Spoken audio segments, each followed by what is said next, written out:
Welcome back. Let's do some math. Okay, we are into notes 4, equivalent expressions. Learning target for this video is learning how to recognize and make equivalent expressions. When we're talking about equivalent expressions, we are not meaning coming up with a whole different equation. We mean we're simplifying, adding like terms, distributing to make it a simpler equation that will still result in the same answer. So when we are talking about that, we need to talk first about what like terms are.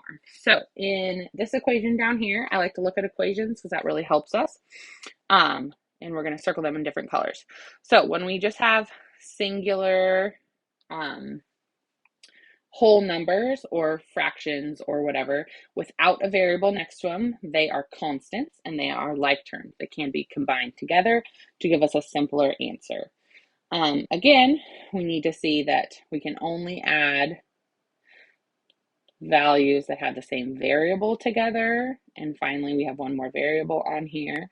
So those would also be able to be combined to make this a simpler, more streamlined equation. So when we do that, we can add our negative 4y and y. So that will give us negative 3y. We can add our negative 6 and our 10, and that will give us a positive 4. And finally, we can add our 5 and negative 3x, and that will give us a positive 2x. So we just simplified that equation down to make it look less messy and cluttered, and it helps us when we are trying to solve it later. Okay, let's go on to a couple other important parts about this. So there are a couple different properties that allow us to do these different things and combining and moving things around. So we're going to talk about those 4 different properties. They are the commutative property, the associative, the distributive, and the identity. So let's talk about these 4 different properties and how they allow us to do different things. First off, the commutative property. The commutative property is talking about whether or not we change what's on one side of the equation to the other. It does not change the value of the equation. So if I am commuting, so if we look at this as the word commute, let's make this a little bigger, commute, whether or not I'm starting at my house and I'm going to my office and then back, or if I'm starting at my office and going to my house and back to my office, whether or not we think of our day beginning at the end of our workday when we're going home, or our day beginning at the beginning of our workday when we're going to the office, both ways we are going to travel to the office and home, or we're going to travel to home and then back to the office for the following day of work. So this can be looked at as A plus B is the same as B plus A. We can move those things around as long as they're both additions, and it will be the same thing. This is also the same for multiplication. A times B is the same as B times A. Let's look at this with some real numbers to really understand that. If we have 3 plus 5, it's going to be the same as 5 plus 3.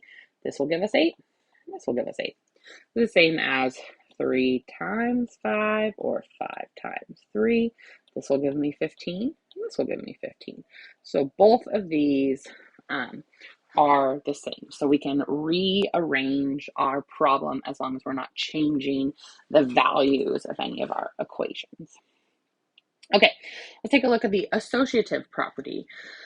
The associative property is talking about groupings and how we group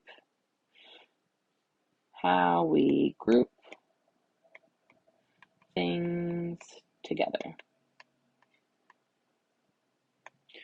So if we're talking about a basketball team that has 5 players, whether or not we're talking about 2 of them or 3 of them or 4 of them, there's still always going to be 5 total players. So whether or not we first want to start with 2 plus 3 players or 3 plus 2 players or 4 plus 1 players or 1 plus 4 players or just 5 total, there's always going to be 5 total players.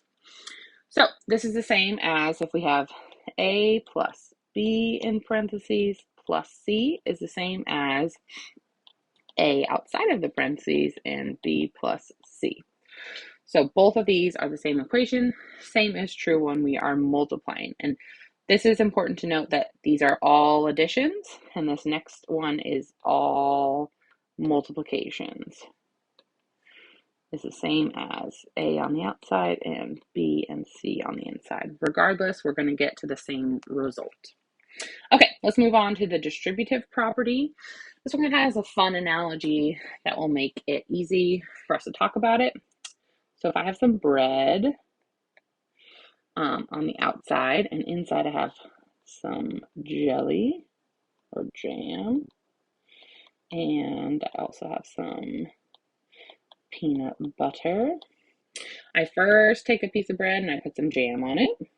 So this bread has jam. And then I take a piece of bread and I put some peanut butter on it.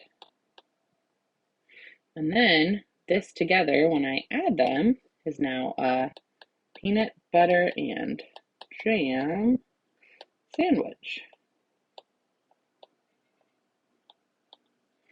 So this can be looked at in terms of numbers. So if I have an A on the outside, this is the same as A and B plus A and C. Let's look at this with some numbers. This often is with, we can look at this with variables, but we can also look at it with other things. So if I have a 2 on the outside, x plus 3 on the inside, this is the same as 2x. Multiply those back together, and 2 times 3, which is 6. So these are equivalent equations. Finally, let's look at the identity property. This is the last one that allows us to kind of change things around. We use this all the time when we are talking about our fractions, and it's something that we do when we're adding fractions together. So this is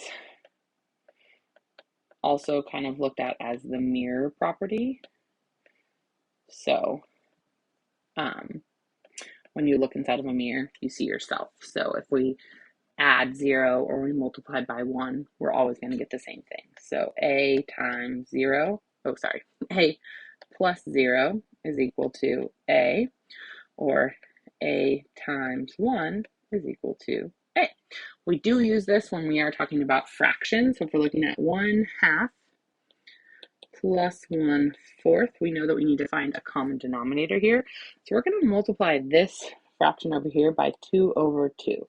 2 over the 2 is same thing as 1, but when we do that, we are converting it into fourths. So now we get 2 fourths plus 1/4, and we can add those together to get 3/4.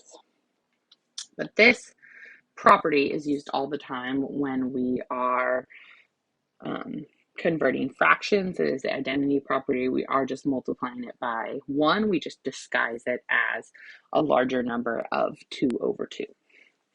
Okay, let's get into a couple problems and use these different properties to figure them out. It's going to look a little wonky here because some of my stuff got messed up when I put it over here. So let's do this one equal to 7. So first we got to distribute it in. So we have 7x plus 56 is equal to 7. Now it's the same as any linear equation. We just had an extra step in there with the distributive property. Now we are going to, 56, subtract 56. 7x gives me 49. Divide by 7, divide by 7. X is equal to 7. Box it, walk away. Okay, let's do that one more time. This time we have a negative, and so we're going to distribute that negative in, and we really got to look at this and bring the negative with this number. So negative 3 times the quantity of y minus 2 is equal to 12. We want to distribute this in first. So we have a negative 3y minus, or plus, because we have a negative and a negative, that's going to give us 6, is equal to 12. We're going to minus 6 from this side, minus 6 from this side. Now we have a negative 3y is equal to 6. Divide by that negative 3, divide by that negative 3. Y is equal to a negative 2. We had a positive divided by a negative. We will do number 3 in class. Let's take a look at one more here, and we'll do a couple more of these in class. This is a slightly harder one because not only do we have to do the distributive property, we also need to do the associative property and group things together. So we have a negative 6x plus, and now we're distributing this 4 in, so 4 times 3, oops, I don't know why I wrote down a 4, plus 4 times 3 is 12, plus 4 times 2 is 8x, and let's say this one is equal to 30.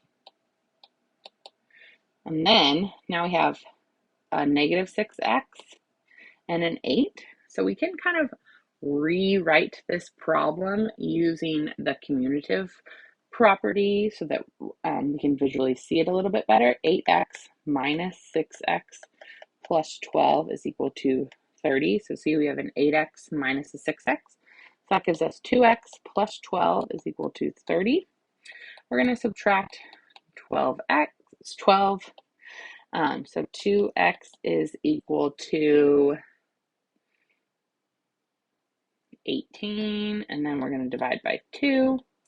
Now x is equal to 9. Box it, walk away. There are definitely a couple more steps in there from our 1-step and our 2-step equations, but understanding the distributive property, the associative property, and the commutative and identity properties allows us to kind of visually see how we can manipulate it to combine like terms and to simplify that equation for us. Hopefully this was helpful in understanding our larger multi-step equations. If you have any questions, please bring them to class, and good luck with your practice.